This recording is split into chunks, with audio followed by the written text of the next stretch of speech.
இப்போ சென்னையில ரெண்டே பேருக்கு நடுவுல தான் போட்டி. ஒன்னு இஎம்ஐ, இன்னொன்னு ரெண்ட். போரூர், காட்டுப்பாக்கம். ரெண்டட் ஹவுஸ்னா உங்க ரெண்ட், அவங்க அசர்ட். ஓன் ஹவுஸ்னா உங்க இஎம்ஐ, உங்க assert. For bookings call 8682089820. Stepstone Viram Phase 2. காட்டுப்பாக்கம்ல premium 2 and 3 BHK apartments. Just 79 lakhs all inclusive. கலைஞர் டிவின்னு இருக்கு, அது யாருது? திமுக. முரசொலின்னு ஒன்று இருக்கு, அது யாருது? திமுக பத்திரிக்கை. அப்போ நக்கீரன் யாரு சொல்வேன்? 99% திமுக பக்கம் தான் சார் இருப்பார். நீ இந்த வார புக்கு கூட எடு, இல்லை வரப்போகிற வாரத்து கூட எடு. ஒரு பாலியல் சம்மந்தப்பட்டது, ஒரு கிளாமர் கண்டென்ட் இருக்கிறது, கண்டிப்பாக அதில் ஒரு ஆர்டிக்கல் இருக்கும். அவங்களுடைய கொள்கை கோட்பாடே இப்படி தான். நீட்டை வந்து மலங்கழிக்க ஜனநாயகன் எடுத்துகிட்டு வந்து ரிலீஸ் பண்ணாங்கன்னு. ஜனநாயகன் ரிலீஸ் டேட் எப்போ அறிவிச்சாங்க? அது ஒரு மாதத்துக்கு 1.5 மாதம் முன்னாடி பண்ணுவோம். ஒரு மாதத்துக்கு முன்னாடி ரிலீஸ் டேட்டை அறிவிச்சிட்டாங்க. பாலன் இல்லத்தில் எப்போ வந்து உட்காடுறாங்க? இப்போ ஒரு 10 நாளோ ஒரு வாரமாக இருக்கும். அவ்வளோ 10 நாள் அதிகபட்சம்னு வச்சுக்கா. அறிவு இருக்கிறவன், விசாரிக்கிறவன், ஜேர்னலிஸ்ட் படித்தவன் விசாரிக்காமல் பேசுவானா? அப்போ அவனுக்கு அறிவு இல்லைன்றது தான் நம்ம ஒத்துக்கணும். பாமக டிவிகே கூட க்ளோஸ் ஆகுதுன்னு கண்டுபிடிச்சிட்டு இப்போ திருமாவளம் கூட எகிற ஆரம்பிக்கிறாப்புல. நான் இதை தான் முதல்ல சொன்னேன், இவங்க நமக்கு செட் ஆக மாட்டாங்கன்னு. நீட்டுடைய அந்த ஆர்ப்பாட்டத்தை சீர்கெடுக்க தான் இந்த படத்தை ரிலீஸ் பண்ணாங்க அப்படின்னு பேசுகிறாரு. துப்புரவு பணியாளர்கள் ஆர்ப்பாட்டம் பண்ணிட்டு இருந்தாங்க தெரியுமா? அப்போ கூலி படம் ஒருத்தர் பார்த்துட்டு வந்து பேசினார். அப்போ இந்த டுபாக்கூர் எங்கே போனாராம்? இந்த திமுக காரங்கெல்லாம் பார்த்தோன்னா பத்திரிகையாளர்களை ஒடுக்கும் திமுக அரசு அப்படின்னு சொல்லி கலப்புவானுங்க. தலைவருடைய ப்ரெஸ்ஸுன்னு ஒன்று இருக்குது தெரியுமா? அது பேங்க்கில் இருக்குது தெரியுமா? பணம் கட்டலை தெரியுமா? ஓடியில் டிமிக்கி குத்துனுங்கிறாரு அது தெரியுமா? இந்த மாதிரி எதுவுமே தெரியாது. இவர் வெளியில் வந்து நல்லவருன்னு வேஷம் போடுவார். டிவிகே அரசுக்கு பாஜகவின் தூண்டுதல். ஒரு மாதத்துக்கு முன்னாடி ரிலீஸ் டேட் அறிவித்தாங்க. 10 நாளுக்கு முன்னாடி பாலனில் உட்காந்துருக்கும் என்னடா சம்பந்தம் அப்படின்னா அவங்களுக்கு தெரியாது. அதாவது தேர்தல் நேரத்தில் எப்படி டிவோர்ஸ் கண்டென்ட்டை வெளியேற்றணும் வந்து ரிலீஸ் பண்ணவர்களுக்கு அறிவு இருந்ததோ, இப்போ இந்த மாதிரி கண்டென்ட்டாக அப்போ ரிலீஸ் பண்ணியிருக்கலாமே. டிடிவி தினகரன் ஒரு சொல்லியிருக்கா திரும்ப, இந்த 2 மாதம் ஆட்சியில் ஊழல் என்ன நடந்திருக்குன்னு கேட்டதுக்கு ஒரு விஷயம் சொன்னார், கவனிச்சிங்களா? அது என்ன குதிரை பேரன் நடந்துச்சா? அண்ணன் டிடிவி தினகரனுக்கு 2017 22 எம்எல்ஏக்கள் ஆதரவு கொடுத்தாங்க. அண்ணன் என்ன கொடுத்தாரா? மாற்றி நீங்கள் பேசலாம், நீங்கள் மாற்றி நீங்கள் செயல்படலாம்.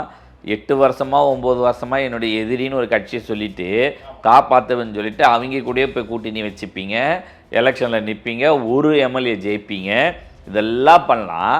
தேர்தல் முடிஞ்சவுடனே நாங்கள் இங்கே இருக்கிறவங்க ஆட்சியில் பங்கு பெறணும், நல்ல மாற்றத்தை நம்பி மக்கள் வந்திருக்காங்க, அந்த மாற்றத்துக்கு ஆதரவு தரணும்னு வரவங்கள நீங்கள் வந்து பேரன்னு சொல்லுவீங்க.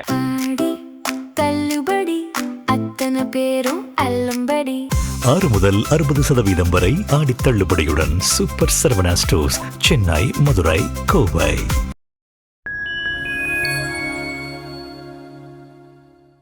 நேயர்களுக்கு வணக்கம். இன்றைய சீக்கிட்டாக் நிகழ்ச்சியில் பல்வேறு அரசியல் மற்றும் சமூக நிகழ்வு குறித்து உங்கள் சீக்கியோடு பேசவிருக்கிறோம். வாருங்கள், நிகழ்ச்சிக்குள் சொல்லலாம். சார் வணக்கம். சார் வணக்கம். சார், தமிழ்நாட்டின் மிக மூத்த பத்திரிகையாளர் திரு நக்கீரன் கோபால் அவர்கள் ஒரு தரக்குறைவான வார்த்தையை பயன்படுத்தி இந்த பஸ்ஸை இது பண்ணியிருக்கலாம், அதை பண்ணியிருக்கலாம், அந்த வீடியோ பார்த்தீங்களா நீங்கள்? மூத்த பத்திரிகையாளரா திமுக பத்திரிகையாளரா? பல பேர் திமுக பத்திரிகை. இப்போ கலைஞர்னு சொல்லிட்டு கலைஞர் டிவின்னு இருக்குது, அது யாருது? திமுக. அது முரசொலின்னு ஒன்று இருக்குது, அது யாருது? திமுக பத்திரிகை. அப்போ நக்கீரன் யாரு சொல்வேன்? இப்படி டஃப்பான கொஸ்டின்லாம் கேட்டால் டஃப். இது டஃப்பா? ஈஸியாக ஆன்சர் குழந்தை கூட கொடுக்கும். எல்கேஜி யூகேஜி ப்ரீகேஜி படிக்கிற பர்சன் கூட சொல்லுவோம். 99% திமுக பக்கம் தான் சார் இருப்பார். மீதி 1% இந்த பாலியலை வச்சு கதை விடுவார், அதுக்காக விட்டு வச்சிருக்கியா? வச்சுக்கலாம். அதான் சரி. நான் வந்து இது வந்து அவ்வளோ தாழ்ந்த விமர்சித்ததுனால நான் ஒன்று சொல்கிறேன். இல்லை, இதுவே தரம் தான். நடுப்பக்க பத்திரிகைன்னு சிலது இருக்கும். ஒரு காலத்தில் பார்த்துருக்கேன்னா ஹீரோயின்ஸ் எல்லாம் வந்து கிளாமரான ஸ்டைல்ஸை கொண்டு வந்து போட்டுரு. அது கொஞ்சம் நாளைக்கு இப்போ கொஞ்சம் கம்மியாயிடுச்சு. முன்னாடி வந்து எல்லா பத்திரிகைகள்லையுமே இது ஸ்டாண்டர்டு, ஓகேவா, இப்படி இருந்தாங்க. அப்படின்ற அதனுடைய எக்ஸ்ட்ரீம் வெர்ஷன் ஒன்று இருக்குன்னா அதுதான் நக்கீரன். புரியுதா? நீ அந்த புக்கை இன்றைக்கா படிச்சிருக்கியா? ரொம்ப டெய்லிலாம் படித்ததில்லை, அப்பப்போ பார்த்துருக்கேன். நீ என்றைக்கு வேணால் எடு, ஓகேவா? நீ இந்த வார புக்கு கூட எடு, இல்லை வரப்போகிற வாரத்து கூட எடு. ஒரு பாலியல் சம்மந்தப்பட்டது, ஒரு கிளாமர் கண்டென்ட் இருக்கிறது, கண்டிப்பாக அதில் ஒரு ஆர்டிக்கல் இருக்கும். அவங்களுடைய கொள்கை கோட்பாடே இப்படி தான். ஸோ இவர் விமர்சிக்கிறத நம்ம விமர்சிக்கணுமானா, பட் விமர்சிக்க வேண்டிய கட்டாயத்தில் இருக்கும். ஏன்னா நான்லாம் இப்போ நீ வேறு வாயில் சீனியர் ஜேர்னலிஸ்ட்னு வேறு சொல்லிட்டேன், உன்ன மாதிரி ஆளெல்லாம் நம்ப வச்சுக்கிறாரு, புரியுதா? ஸோ அதுக்காகவே பேசணும். அவர் பேசுனதில் எனக்கு 2 விஷயம் பேசணும். எது சார்? ஒன்று வந்து நீட்டை வந்து மழுங்கழிக்க செத்துப்போன போனோமா ஜனநாயகன் எடுத்துகிட்டு வந்து ரிலீஸ் பண்ணாங்கன்னு. ஜனநாயகன் ரிலீஸ் டேட் எப்போ அறிவிச்சாங்க? கிட்டத்தட்ட போன வருஷமே அறிவிச்சிட்டாங்க, ஜனவரி ரிலீஸ் ஆகும். இப்போ இந்த டேட் அது 1 மாதத்துக்கு 1.5 மாதம் முன்னாடி பண்ணுவோம். 1 மாதத்துக்கு முன்னாடி ரிலீஸ் டேட்டை அறிவிச்சிட்டாங்க. பாலன் இல்லத்தில் எப்போ வந்து உட்காடுறாங்க? இப்போ ஒரு 10 நாள் 1 வாரமாக இருக்கும், அவ்வளோ. 10 நாள் அதிகபட்சம்னு வச்சுக்கா. அறிவு இருக்கிறவன், விசாரிக்கிறவன், ஜேர்னலிஸ்ட் படித்தவன் விசாரிக்காமல் பேசுவானா? அப்போ அவனுக்கு அறிவு இல்லைன்றது தான் நம்ம ஒத்துக்கணும். ஏன்னா 1 மாதத்துக்கு முன்னாடி ரிலீஸ் டேட்டை அறிவித்தவன் கரெக்டாக, 10 நாளில் ஆர்ப்பாட்டம் பண்ணவன் கரெக்டாக. புரியுதா? அதை அவன் சொல்கிறது என்ன சொல்கிறாங்கன்னா, அவன் இவன் இல்லை முதலமைச்சரே சொன்னவர். அதனால் நம்மளும் சொல்லலாம்னு நினைக்கிறேன். மாண்புமிகு நம்ம கண்ணியத்து சரியில்லை, கரெக்டு தான், சரி அவர் ஓகேவா. அப்பேற்பட்ட மனுஷன் நான் என்ன கேட்குறேன், பிஜேபி நூண்டி விட்டு தான் அந்த படத்தை வந்து ரிலீஸ் பண்ணாங்களாம். சம்மந்தமே இல்லையே, என்ன உலகிட்டு. அதான் இவங்களுக்கு சரி, இப்போ எல்லாமே பாமக டிவிக்கே கூட க்ளோஸ் ஆகுதுன்னு கண்டுபிடிச்சிட்டு இப்போ திருமாவளம் கூட எகிற ஆரம்பிக்கிறாப்புல. நான் இதை தான் முதல்ல சொன்னேன், இவங்க நமக்கு செட் ஆக மாட்டாங்கன்னு ஆரம்பத்துலேருந்து நம்ம சொல்கிறோம். இது அப்புறமா வருவோம் ஓகேவா. இப்போ இவர் கதையை முடிப்போம். அவர் என்ன சொல்கிறாப்புலன்னா, நீட்டுடைய அந்த ஆர்ப்பாட்டத்தை அது என்னது சீர்கெடுக்க தான் இந்த படத்தை ரிலீஸ் பண்ணாங்க அப்படின்னு பேசுகிறாரு. இந்த அந்த பேர் என்ன, இந்த செவிலியராக துப்புரவு பணியாளர்கள் ஆர்ப்பாட்டம் பண்ணிட்டு இருந்தாங்க தெரியுமா? அப்போ கூலி படம் ஒருத்தர் பார்த்துட்டு வந்து பேசினார். அப்போ இந்த டுபாக்கூர் எங்கே போனாரா? நான் கேட்குற கேள்விக்கு மரியாதை இல்லாமல் பேசுகிறேன். நான் மரியாதையில் வாடா போடலாம் சொல்ல. ஆனால் டுபாக்கூர்ன்றது ஒரு வார்த்தை, ஒருத்தர் செய்கிற செயலை குறிக்கிறது தான். அப்போ இந்த டுபாக்கூர் எங்கே போச்சு அப்படின்னு ஒரு கேள்வி ஓகேவா. இதை பேசிட்டு அவரை கேஸ் போட்டுருவாங்க, இவரே கலப்பிப்பாங்க. இந்த திமுக காரங்கெல்லாம் பார்த்தோன்னா ஸ்டாலினுடைய ஸ்டைல் இது. எப்படின்னா, நீ பார்த்துருக்கியான்னு தெரியாது, ஜெயலலிதா பீரியடில் 11 வந்த உடனே கூட ஒரு மேம்பால ஊழல் கண்டென்ட் ஏதோ ஒன்று வந்தது. 2001 சரி 2011 சாமா ஓகேவா. வந்த உடனே இவரே வாலண்டரியாக போய் ஆஜராவார். அவன் கேஸு போட்டானான்னு தெரியாது, எஃப்ஐஆருக்குள்ளே பேர் இருக்குதான்னு தெரியாது, எதுவும் கிடையாது. இவரே ஒரு ஸ்டண்ட்டு போய் ஐயா நான் போவாப்புல. அது ஒரு ஸ்டண்ட் எப்பவுமே பண்ணாப்புல. அவங்க வழி வரவங்கல்ல, அதனால் கேஸ் நீங்கள் போடுங்களேன். போட்டால் இப்போ என்னென்னா இப்படி போட சொல்லிட்டு பத்திரிகையாளர்களை ஒடுக்கும் திமுக அரசு அப்படின்னு சொல்லி கலப்புவானுங்க ஓகேவா. இவனுங்க நான் முதல்லேருந்தே சொல்கிறேன், இவங்களெல்லாம் பத்திரிகையாளர் மதித்து நம்ம செயல்படுறதே தவறுன்ற. அவன் அஜெண்டாவுக்கு அவன் வேலை செய்கிறான், அவன் தொழில் பண்ணுறான். நான் இதை பத்திரிகை அதில் தான் இந்த சில இதெல்லாம் நான் சொல்லுவேன், இந்த 4வது தூணுன்னு எங்கேயும் எழுதிலாம் வைக்கல என்னது. ஆனால் இவங்களா பீலா விட்டுன்னு திரிவாங்க ஓகேவா. சட்ட பிரகாரம் எங்கேயாவது சொல்லியிருக்கான்னு பாரு, ஒரு இடத்துலையும் கிடையாது. இவனுங்களா பீலா விடுவானுங்க, இவனுங்களா அதை காமிச்சிப்பானுங்க. நீங்கள் இப்போ எங்களுக்கு பேட்டி கொடுக்கல, இவங்க வந்து ஊர்வலத்துலேருந்து குதித்து வந்த மாதிரியும் எங்களுக்கு பேட்டி கொடுக்கலன்னா அது ஒன்று ஆக்குவானுங்க ஓகேவா. பேட்டி கொடுத்தா கடக்க முடக்காக கேடுக்க முடக்காமல் பண்ணுவானுங்க ஓகேவா. ஸோ இதே தான் இவனுங்க கொள்கையாக வச்சு பண்ணுறவங்கள நம்ம என்ன எடுத்து பார்க்கணும். சில ஊடகங்களை சொல்கிறீங்களா? சில ஊடகங்கள் தான், நான் பல ஊடகங்கள், சில ஊடகங்கள் நியாயமாக நடக்குது, அது சரியாக வரலாம். இந்த சில மாற்றி கரெக்டாக சொல்லிவிடு சரியா. செய்கிறவனுக்கு குத்தம்பா, குத்துறவன் ஏதாவது சொன்னான்னா நமக்கு குறுகு இருக்கும் ஓகேவா. இது ரியாலிட்டி. இப்போ நம்பால் மீசக்காருக்கு வருவோம். மீசக்காரு நான் திருப்பி இப்போ ஜெயலலிதா பீரியடில் நக்கீர இவருக்கு வீரப்பனுக்கு கொடுத்த பணத்தை பாதியை காணும்னாங்க. அது வேறு இருக்கா? ஆமாம், அதில் என்ன கதை எனக்கு தெரியல. இன்னும் தலைவருடைய ப்ரெஸ்ஸுன்னு ஒன்று இருக்குது தெரியுமா, அது பேங்க்கில் இருக்குது தெரியுமா, பணம் கட்டலை தெரியுமா, ஓடியில் டிமிக்கி குத்துனுங்கிறாரு அது தெரியுமா. இந்த மாதிரி எதுவுமே தெரியாது. இவர் வெளியில் வந்து நல்லவருன்னு வேஷம் போடுவார், புரியுதா. சரி, அடுத்தது வா கொஸ்டின். இப்போது டிவிகே அரசுக்கு பாஜகவின்னு தூண்டுதல். 1 மாதத்துக்கு முன்னாடி ரிலீஸ் டேட் அறிவித்தாங்க, 10 நாளுக்கு முன்னாடி பாலனில் உட்காந்துருக்கும், என்னடா சம்பந்தம் அப்படின்னா அவங்களுக்கு தெரியாது, விட்டுடு. அவங்க எதுக்கு உட்காந்தோடனே தெரியல போல, தெரியல. அடுத்தது அவரே இன்னொரு கேள்வி கேட்டிருந்தார். இது அந்த பஸ் மேட்ரா, பஸ்ஸை நீங்கள் அப்பவே சீஸ் பண்ணியிருந்தா இவ்வளோ பிரச்சனையே வந்திருக்கு. இப்போ கூட இல்லை, அந்த பஸ்ஸை சீஸ் பண்ணுங்க, டிவிக்கேன்னு ஒரு கட்சியே இருக்காது. அவர் அப்போதுலேருந்து பஸ் மேலே தான் சார் கண்ணு அவருக்கு. அவர் சரி, அது வர சரியா. இங்கேயும் சொல்கிறேன், அறிவு இருக்கவன். இப்போது இவங்க வந்து திமுக சார்பாக இருக்காமலாம் வினோத் வீடியோவை இப்போ நிறைய எடிட் பண்ணி போடுறாங்க பார்த்தியா? எது என்ன வீடியோ சொல்லுது? அவர் இப்போ ரீசெண்டாக இன்டர்வியூ கொடுத்தாருல, 1000 கோடி சொத்து இருக்கிறவங்க இப்படின்னு சொல்கிறதெல்லாம் வந்து அவனுங்களுக்கு தேவையான கண்டென்ட்னு எடுத்து போடுறாங்க. சரியா, நான் அதை அப்படியாவே வச்சுக்கலாம், ஒரு பேச்சுக்கு இருக்கட்டும். அதே வினோத்து டே அறிவு கெட்டவங்களா, நான் அவர் டேரெக்டாக வார்த்தை சொல்ல, நான் சொல்கிறேன், டே நாங்கள் இருந்தால் என் செல்ஃபோன் டவரை வச்சு கண்டுபிடிக்கலாம், தாராளமாக பண்ணலாம், ஓகேவா அப்படின்னோடனே பாண்டி அறிவாளியான கேள்வி கேட்பார். அவர் என்ன சொன்னார், நீங்கள் தான் உங்கள் குரூவே கூட எடுத்துருன்னு சொன்னீங்களே அப்படின்னா, சரிடா என் குரூ மெம்பர் யாருன்னு உங்களுக்கு தெரியாதா, அவன் செல்ஃபோன் டவர் அங்கே இருக்கான்னு நீ பார்த்தியா, தாராளமாக செக் பண்ணிடலாம். சரியா, இதை ரொம்ப அறிவு சார்ந்து டே என் மேல் இப்போ நீங்கள் இருந்து அவங்க மட்டும் நினச்சிருந்தா அந்த 6 மாதத்தில் இதெல்லாம் எடுத்துருக்கலாமே, தாராளமாக இன்றைக்கி ரிலீஸ் பண்ணலாமே. அதாவது தேர்தல் நேரத்தில் எப்படி டிவோர்ஸ் கண்டென்ட்டை வெளியேற்றணும் வந்து ரிலீஸ் பண்ணவர்களுக்கு அறிவு இருந்ததோ, இப்போ இந்த மாதிரி கண்டென்ட்டாக அப்போ ரிலீஸ் பண்ணியிருக்கலாமே. அப்போது உங்ககிட்ட இல்லைன்னு தானே, அதை தானே வினோத் சொல்கிறாரு. உங்களுக்கு சார்பான அவர் பேசின அதே இன்டர்வியூவில் இருக்க கண்டென்ட் தான் நீங்கள் எடுத்துருக்கீங்க, அதனால் இதை எடுத்துப்பீங்கன்னு நான் நினைக்கிறேன். புரியுதா, உங்களுக்கு சார்பு இல்லை, உங்களுக்கு ஏற்ற மாதிரி இருக்குன்னு நீங்கள் திரிக்கிறதுக்கு அந்த இன்டர்வியூ எடுத்துக்கிறீங்க. சரியா, நீங்கள் எடுத்த இன்டர்வியூலே அந்த ஆள் தெளிவாக சொல்லியிருக்காரு, நான் இருந்திருந்தால் இன்றைக்கி இருக்க டெக்னாலஜிக்கு ஈஸியாக கண்டுபிடிக்கலாமே, ஏன் இந்த அறிவு கூட இல்லை அப்படின்னு அவர் கேட்குறாரு. இந்த கேள்வி கேட்டதுக்கப்புறம் ஒரு அறிவாளி வந்து இதையே ஒரு மேடையில் பேசுது கை தட்டுறதுக்கு.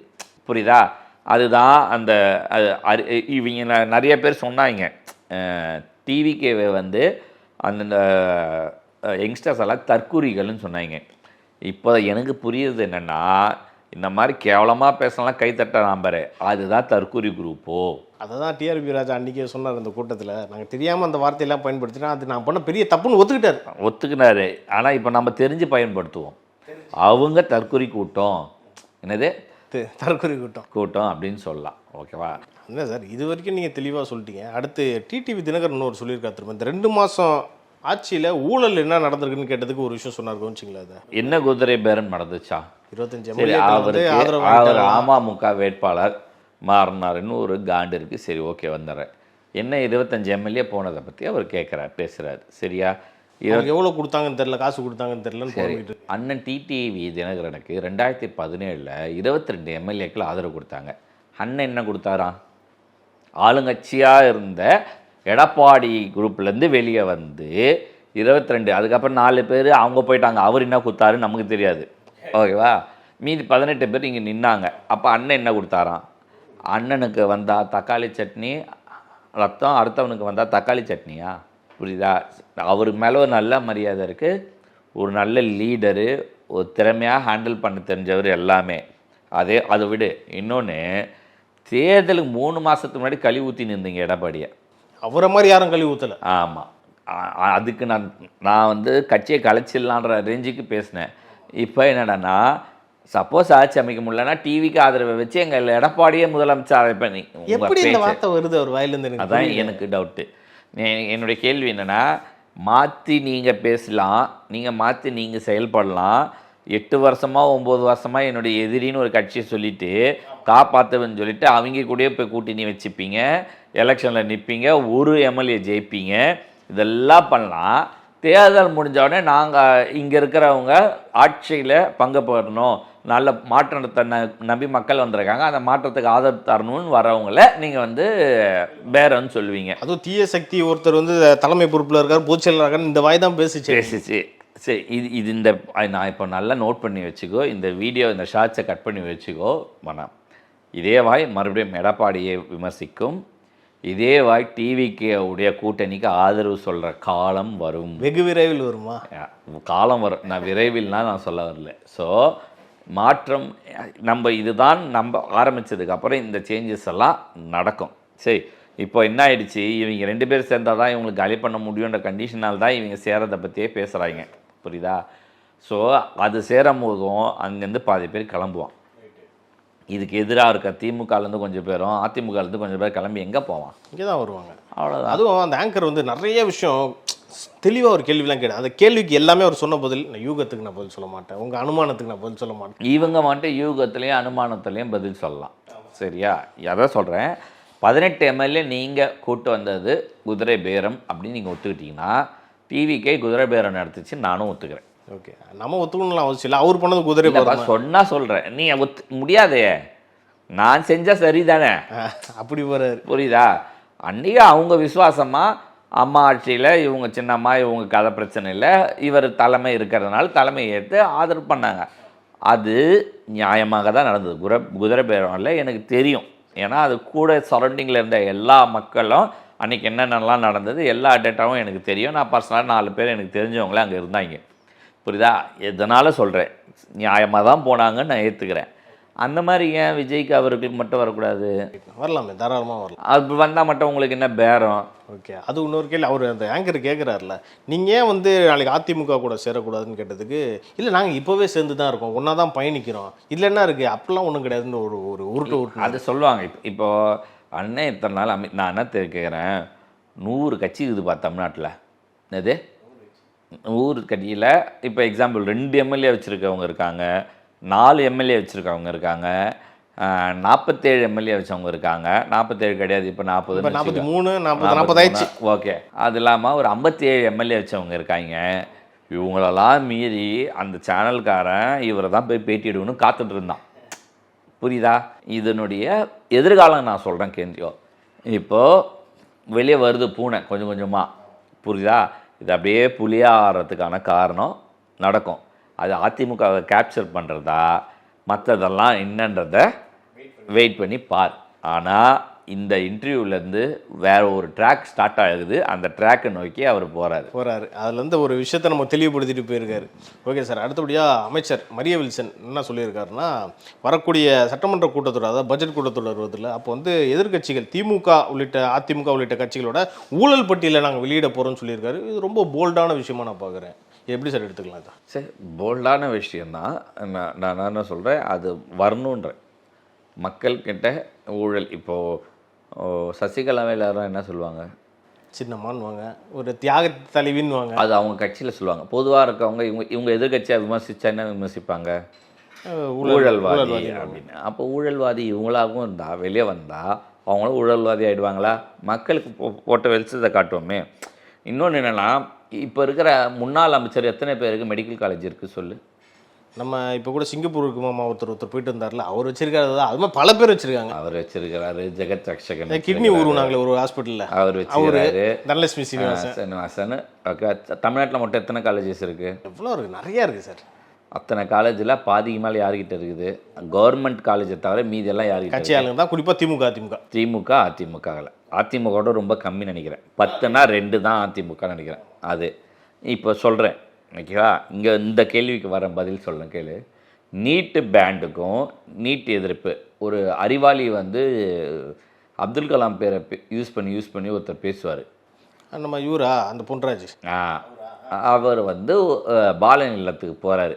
போயிட்டு நாங்களாம் அனிதா மரணத்துலேருந்து தொடர்ந்து அனிதா பின்னாடியே நிற்கிறோம், அப்படியே அதே கொள்கையில் நாங்கள் ஃபாலோ பண்ணுறோம். ஆனால் விஜய் அவர்கள் மட்டும் கோச்சிங் சென்டரில் இன்வெஸ்ட் பண்ணிட்டாரு, சொன்னார், கடன் கொடுத்தாரு அப்படின்னாரு. ஓகேவா? ஆமாம், ஐயா வாங்க அப்படின்னு உட்கார வைக்கலாம். நீ தான் வந்து அப்துல் கலாமுடைய சீடர், ஓகேவா? ஐயா அவர் 2 விஷயம் சொன்னார். முதல்ல இதை பேசிடலாம். 50,000 கோடி மாஃபியா அப்படின்னு சொல்லி எதை சொன்னார்னா கோச்சிங் சென்டர்ஸை சொன்னார். சூப்பர், ஓகேவா? அப்போ 11.5 லட்சம் கோடி மெடிக்கல் காலேஜ் சீட் மாஃபியாவை எவன் பேசுறது? நான் கேட்டால் எனக்கு பதில் சொல்லு. 11 லட்சம் ஒரு ஆடியோ இருக்குது, நான் நீ ரிலீஸ் பண்ணு, ஓகேவா? ஒரு காலேஜோடைய எம்டி ஓனர் பேசுகிறாரு. ஐயோ, புலம்புன வீடியோ அது. நானும் கேட்டேன், புலம்புனேன் மோடி வந்ததுனாலன்றது. நான் அந்த கட்சி பாலிடிக்ஸ்குள்ளே போகல. அந்த கிளியராக ஃபேக்கல்ட்டி ஃபீஸு டொனேஷனுக்கு மொத்தமாக எனக்கு ஒரு காலேஜுக்கு வருஷத்துக்கு 650 கோடி சொன்னார். ஒரு காலேஜுக்கு. என் குடும்பம் என்னத்துக்கு வருது அப்படி? ஒரு காலேஜ், ஆமாம், 1000 சீட்டு, அதாவது 200 × 5 வருஷத்துக்கு, அதாவது 200 சீட்டுக்கு கணக்கு போட்டு 80 லட்சத்துலேருந்து 1 கோடி வாங்குவேன் மினிமா. அது இல்லாமல் டியூஷன் ஃபீஸில் டொனேஷன், அது இல்லாமல் ஃபீஸு 25 லட்ச ரூபா வாங்குவேன் வருஷம். மோடி வந்து 5 லட்ச ரூபா தான் வாங்கணும்னு சொல்லிட்டாப்புல அப்படின்றதையும் சொல்லி ஒரு ஆடியோ ரிலீஸ் ஆச்சு. அப்போது அதில் நான் எல்லாத்தையும் விட்டுறேன். 11.5 லட்சம் கோடி எனக்கு நஷ்டம். எங்கள் குடும்பத்தார்கள், அவர் குடும்பத்தாருன்றது ஒரு 400 காலேஜ் இந்தியா ஃபுல்லாக சொல்கிறாரு, மெடிக்கல் காலேஜ். அந்த 11 லட்சம் மாஃபியா எவன்டா பேசுவான்? அதையும் டே பேசிக்கலாம். லூஸு அப்படின்னு யாரையோ மக்கள் கேட்பாங்க சார். அப்படின்னு கேட்பாங்க. கேட்குறேன், நானே கேட்குறேன், அந்த 11 லட்சம் அப்போ மாஃபியாவுக்கு நீ சப்போர்ட் பண்ணுறியா? நியாயமான கேள்வி. ஒன்று இதுக்கு போகலான்னா நீ அதுக்கு தான் பண்ணணும்னு அர்த்தம். இப்போது போன 5 வருஷம் இவனுக்கு எவனுமே பேசலை. ஏன் பேசலைன்னா அந்த காலேஜ் நடத்துறவங்களாம் அமைச்சர் ஆகிட்டான். அங்கே கொலைச்சின்னு இருந்தான். இதில் வரலனாலும் அங்கே வருமானம் இருந்துச்சுன்னு அமைதியாக இருந்தான். இப்போ அங்கே வருமானம் வேணும், அதனால திருப்பி இங்கே வந்துட்டான். புரியுதா? இவன் கதை இதுதான். நீ இதை எடுத்துகிட்டு வந்து குயாமுயான்னு கத்தின்னு இருக்கிற. அதுவும் நீ அப்துல் கலாமுடைய சீடன்னு வர ஊரெல்லாம் பரப்பிக்கிட்டு அறிவில் 50,000 கோடியில் இன்வெஸ்ட் பண்ண. டேய் அவங்க அன்றைக்கே சொல்லிட்டாங்க, அதுக்காக இன்றைக்கி கோச்சிங் நான் கொடுக்காமல் இருக்க மாட்டோம், அது மாறும்போது மாற்றலாம், அது வரைக்கும் இருக்க மாணவர்களுக்கு கோச்சிங். இன்னொரு அறிவாளி யார்? வெற்றிமாறன் நினைக்கிறேன். ஓகேவா? என்னோடய ஃப்ரெண்டுடைய மகன் போன ஆண்டு அவர் வந்து 1100 மார்க் அவர் சொல்கிறாரு. அது முதல்ல வாங்கி பார்த்தா தான் தெரியும். 170 மார்க் எடுக்கிறவர் நீட்டில் போய் அவரால் 300 மார்க் எடுக்க முடியல அப்படின்னு போன ஆண்டு அவர் ஃபெயில் ஆகிட்டார். இந்த ஆண்டு போய் எழுதியிருக்காரு, தெரியல. டே லூசு குமுட்டை, இதுக்கு முன்னாடி நீட்டில் நார்மல் சீட்டு 12வது ஒரு வருஷம் மட்டும்தான் நீ சேர முடியும். உன் மார்க்கில் அந்த வருஷம் உனக்கு சீட்டு இல்லைன்னா இல்லை, அதோட வேறு படிப்பை தேடி நீ போகணும். ஆனால் இன்றைக்கி நீ 3 வருஷம்னா கூட 4 வருஷம்னாலும் 5 வருஷம்னாலும் எழுதலாம். என்னது? அதே ஒருத்தன் ஆன்லைனில் போட்டிருக்கான், நான் ஷேர் பண்ணுறேன் அப்புறமா. அவன் முதல் வருஷம் 2018 ஒருத்தன் நீட் எக்ஸாமில் நீட் இதில் ஃபெயில் ஆகிறான்னு எல்லோரும் வந்து அவள் தான் அவன் கனவுல சுற்றி இருக்கவங்களாம் திட்டினாங்க, கலாச்சாங்க. அதுக்கப்புறம் அடுத்த வருஷம் அவனே படித்து 600+ நேஷ்னல் லெவல் 2nd பிளேஸ்க்கு வந்திருக்கான். 300 மார்க் கூட எடுக்கலை. இப்போ அறிவு படிக்கிறவன் போகிறது எதுக்கு? படிக்கிறதுக்கு தானே. அதுக்கு நீ பிரின்சிபல் முன்னாடி படிக்கிறதுல என்ன உனக்கு பிரச்சனை? அது வயசானவர் ஒருத்தர் நீட் எழுதி பாஸ் பண்ண அந்த விஷயம் சொல்கிறேன். நீ படித்து தானே பாஸ் ஆகணும். நீ இதுதான் ரியாலிட்டி. அதுக்கு அடுத்து நீ பண்ண போகிறதும் படிப்பு தானே. அதில் என்ன ஒன்று பிரச்சனை? இது நான் ஆதரவாக இருக்க மாதிரி இருக்குது. நான் இல்லைனாலும் வரல, இல்லைன்னு நீட்டு கேன்சல் பண்ணாலும் இந்த ஃபீஸ் ஸ்ட்ரக்சர்ஸு மாறக்கூடாது. இதுக்கு மானிட்டரி கமிட்டி இருக்கணும்னு நான் சொல்லுவேன். அது இவனுக்கு எதிர்ப்பானுங்க. அதுதான் கோர் பிரின்சிபல் இந்த நீட்டுக்கு. அந்த கமிட்டியாக இருந்தால் மட்டும்தான் ப்ராப்பராக நடக்கும்ன்றது தான் நான் சொல்லுவேன். சரியா? இந்த அறிவாளிங்கெல்லாம் வந்து பேசி இவனுக்கு தான் அறிவாளி, மற்றவன்லாம் முட்டா அப்படின்ற மாதிரி பேசுகிறானுங்க. இன்னொன்று என்ன சொல்கிறானுங்கன்னா, படம் ரிலீஸ் இந்த கூட்டத்துக்கும் அதுக்கும் என்ன சம்பந்தம் இல்லை, அதுதான் அதிகமாக பேசுகிறானுங்க. எனக்கு என்ன விஷயம் எனக்கு ஒன்று புரியலன்னா, நார்த் இந்தியாவில் நீட்டுக்கு போகிறானா அதை பேஸ் பண்ணி தான் நீங்கள் உட்காந்தீங்க. இந்த மாதத்தில் 4 படம் நார்த் இந்தியாவில் ரிலீஸ் ஆகிருக்கு. அதை பற்றி பேசுவாங்க. அவனுக்கு பேசவே இல்லைடா, அவங்க அறிவு இருக்கு சார். அவன் டைவர்ட் ஆக விருப்பப்படல. அவன் வந்து ஒரே அஜெண்டா வச்சு ஒரே குறிக்கோள், அவர் ரிசைன் பண்ணணும், அந்த சீர்திருத்தங்கள் கொண்டு வரணும். இதில் போராட்டத்தில் பங்கு பெற்றவங்க கேஸை கிளியர் பண்ணிடுங்க, இவ்வளோ தான் கேட்டிருக்கேன். நீட்டால் இருந்தவங்களுக்கு 1 கோடி கொடுங்க. இவ்வளோதான் அவன் வந்து அவன் கேட்ட டிமாண்டை ஃபோக்கஸ்டாக இருந்தான். படம் ரிலீஸ் பண்ணாதீங்கன்னு குதிக்கல, அதை பண்ணலாம். உங்களுக்கு இங்கே வெஞ்சன்ஸ் ஜாஸ்தியாக இருக்குது. ஐயோ நேற்று வந்தவன் இன்றைக்கி வந்து உக்காண்டானே, ஐயோ நேற்று வந்தவன் இன்றைக்கி வந்து குதிக்கிறானே அப்படின்ற மாதிரி உங்களுக்கு உள்ள வெஞ்சன்ஸ். அந்த வெஞ்சன்ஸை தான் இதுக்கெல்லாம் கொண்டு வரான். படம் பார்க்குறான். சரியா? போராட்டம் பண்ணுறான். பல பேர் படம் பார்த்துட்டு நேராக போராட்ட காலத்துக்கும் போயிருக்கான். என்னது அது சோனம் பேர் என்னது, சனம் செட்டியா, சனம் கூட போயிருக்காங்க. அது இல்லாமல் பப்ளிக் நிறைய பேருமே அதை பண்ணியிருக்காங்க. இவனுங்க என்ன அங்கே பண்ணால், இவனுங்க நீட்டை தவிர மற்ற எல்லா பிரச்சாரமும் அங்கே பண்ணாங்க. ஒருவேளை உதயநிதி படம் வந்திருந்தால் அமைதியாக இருந்திருப்பாங்க. நீட்டை தவிர எல்லா பிரச்சாரமும் பண்ணான். தாவைக்கா அரசு சரியில்லை, தற்கொலைகளுக்கு இது இல்லை, படம் பார்க்க போயிட்டீங்க, சினிமா ஓட்டுறீங்க, படம் பார்க்குறோம் ஜோக்கரான், ஏதோ ஜனநாயகன் பார்க்குறோம் ஜோக்கரு. ஆமாம் அதை சொல்கிறவன்லாம் அங்கே என்னவான்னு. இன்னொன்று என்னுடைய கேள்வி என்ன தெரியுமா, ஆதர் தெரிகிற யார் வேணால் பேசலான்னு சொல்கிறாங்க. இப்போ சனம் செட்டி மாதிரி ஆள் பேசுகிறாங்கன்னா அது என்ன சொன்னாங்க, நீ தற்கொலைன்னு சொல்லி அந்த படத்தை பார்க்குறேன்னு விமர்சிக்காத. இப்போது என்னுடைய கேள்வி ஒன்று சொல்கிறேன், அங்கே உட்காந்துருந்தான்ல சோறு தண்ணி தின்னாமல் இருந்தானா? கண்டிப்பாக சாப்பிட்ருப்பான். உட்காந்துருக்க அவன் குடும்பத்தில் எல்லாரும் சோறு, இவர் இங்கே இருக்காருன்னு சோறு தண்ணி தின்னாமல் கண்ணில் தண்ணி வச்சுட்டு உட்காந்துருந்தாங்களா? அவங்க வீட்டில் சீரியல்லாம் இதை பார்க்காம உட்காந்துருந்தாங்களாம்மா? ஜம்மு இருக்கா? அப்போது அவன் அன்னட காட்சி வேலையை அவன் பண்ணி தானே ஆகணும். இவன் என்டர்டெயின்மெண்ட்டு வாரத்துக்கு ஒரு நாள் சினிமா போகணுன்னு நினைக்கிறவன் போகிறான். உனக்கு என்னடா வந்துச்சு வெண்ணெய்? இதுலேருந்தே புரியுது அவங்க எதுக்கு உட்காந்துட்டு கேள்வி அது இல்லை நான் திருப்பி இவனுங்களில் ஒரு சில பேர்லாம் ஈவினிங் 6 மணி வரைக்கும் உட்காந்துட்டு கிளம்பி போகிறான். சில பேர் வேலையெல்லாம் முடிச்சுட்டு வரான். ஏன் வேலைக்கு போகிற? போகாத, இங்கே உட்காரு. டெல்லியில் அப்படியா இருந்தாங்க? அப்படியா இருந்தாங்க. நீ வந்து உட்காரு. வேலைக்கு போயிட்டு வரவன்லாம் அங்க சில பேர் உட்காந்துட்டு இருக்கான். குன்றுவேன். ஜென்சி குரூப்னு சில பேர் வந்தானுங்க, டைஃபி குரூப்புன்னு சில பேர் வந்தாங்க. கம்யூனிஸ்ட் நடந்த ஏரியாவுக்கு ஏற்ற மாதிரி ஆட்கள் அங்கேயே உட்காந்துதான். அவனுங்க வேலையே அதே தான். அந்த 100 பேர் உக்காந்தாதான் அவன் வேலை. அதுக்கு மட்டும்தான் அவங்க இருக்கிறாங்க. சரியா? அதனால் அது மாற்றம் கிடையாது. ஆனால் பொதுமக்களாக எழுச்சி பண்ணிட்டு வரானுங்கன்னு இருக்குல்ல, இதில் சினிமாக்காரன்லாம் வரான் பாரு. ஐயோ அந்த அமீர், ஐயோயோ என்னன்னா பேச்சு. மெரினால அனுமதி கொடுக்க மாட்டாங்க, ஜனநாயகன் படம் பார்க்க அனுமதி கொடுக்குறாங்கன்ட்டு இவரு புலம்பிக்கிட்டு இருக்காரு. ஆமாம், இவனே படம் எடுத்து தான் ஃபெமிலியரான. நீ என்னடா உன் ஜாதிக்காரனுக்கு பண்ணன்னு எனக்கு கேள்வி கேட்டால், நீலம்னு ஒரு ப்ரொடக்ஷன் பேர் வச்சிட்டான். அதனால் சூப்பர். இவர் ஜாதியை இவர் என்னடா செஞ்சீங்க, என்னடா போராடினீங்கன்னு இவர் கேட்குறாரு. ஐயா என்ன போராடினீங்கன்னு டக்குன்னு கேட்ட உடனே இவர் என்ன நீலம் ப்ரொடக்ஷன் நான் ஒன்று நடத்திட்டு இருக்கேன். அது சினிமா கிடையாது. என்னடா பொசுக்குன்னு இப்படி போயிட்ட அண்ணனை பார்த்து அப்படின்னு நீலம் ப்ரொடக்ஷன்னு படம் எடுத்து ஒரு ரிலீஸ் பண்ணுறாரு. அதெல்லாம் சினிமா கிடையாது, காவியங்கள். ஓகேவா? அதுதான் நான் இன்றைக்கே பாடாப்படுத்து ரஜினி மாதிரி ஆள்லாம் இவங்க மாதிரி படத்தை எடுத்தா இப்படி தான் பில்டப். உனக்கே ரஜினி படம் கொடுத்ததுனால தான் உன்னை ஒரு பேச்சு பொருளாகவே கொண்டு போன. பேச்சு பொருளாகவே நீ ஆன இன்னைக்கு. அதனால அதை வச்சு நீ தலித் அரசியல்னு பேசினுக்கிற. என்னது நீ என்ன படத்தை முதல்ல அட்டக்கத்தியில் 4 பொண்ணு பின்னாடி போவான்னு படம் எடுத்த. சரியா? இதுதான் நீ கதை. அதுக்கப்புறம் உனக்கு மெட்ராஸ்னு ஒரு படம் எடுக்கிற. அது கார்த்தி மாதிரி ஹீரோ வர்றதுனால கார்த்தி மாதிரி ஆள் இந்த மாதிரியான படத்தை ஒத்துக்க மாட்டாங்க கார்த்தி. அதனால் அதுக்கேற்ற கதை சூஸ் பண்ணாங்க. அதுக்கு ரஜினி கொடுத்தாரு.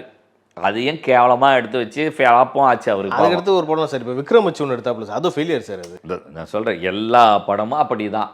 நீ செய்கிற படங்களில் நான் அதுக்குள்ளே நல்ல திறமையாக இருந்தால் ஹிட்டாக போகுது, இல்லைனா இல்லை. இதுதான் நீ என்ன யோகியமாக நீ நடந்த. அது ராஜ்மோகனை பற்றி பேசிக்கிட்டு இருக்காப்புல.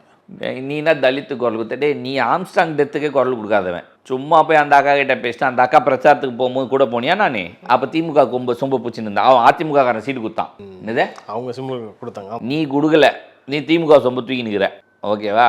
இதுதான் உங்கள் நிலைமை. உங்களை மாதிரி போலி வேலைகளை நம்ம தோல் உரிச்சு காட்டுறது தான் நம்ம வேலை. அவங்களே காட்டிக்கிட்டாங்க, நான் இப்படி தான் ரெட்டை வேடம் போடுவேன்ற மாதிரி இந்த போராட்டம் மூலியமாக அவங்களே தெரிஞ்சுக்கிட்டாங்க, மக்களும் புரிஞ்சுக்கிட்டாங்க சார். ஓகே சார், பல விஷயங்கள் பேசணும். உங்கள் நேரத்துக்கும் கருத்துக்கும் நன்றி. நன்றி.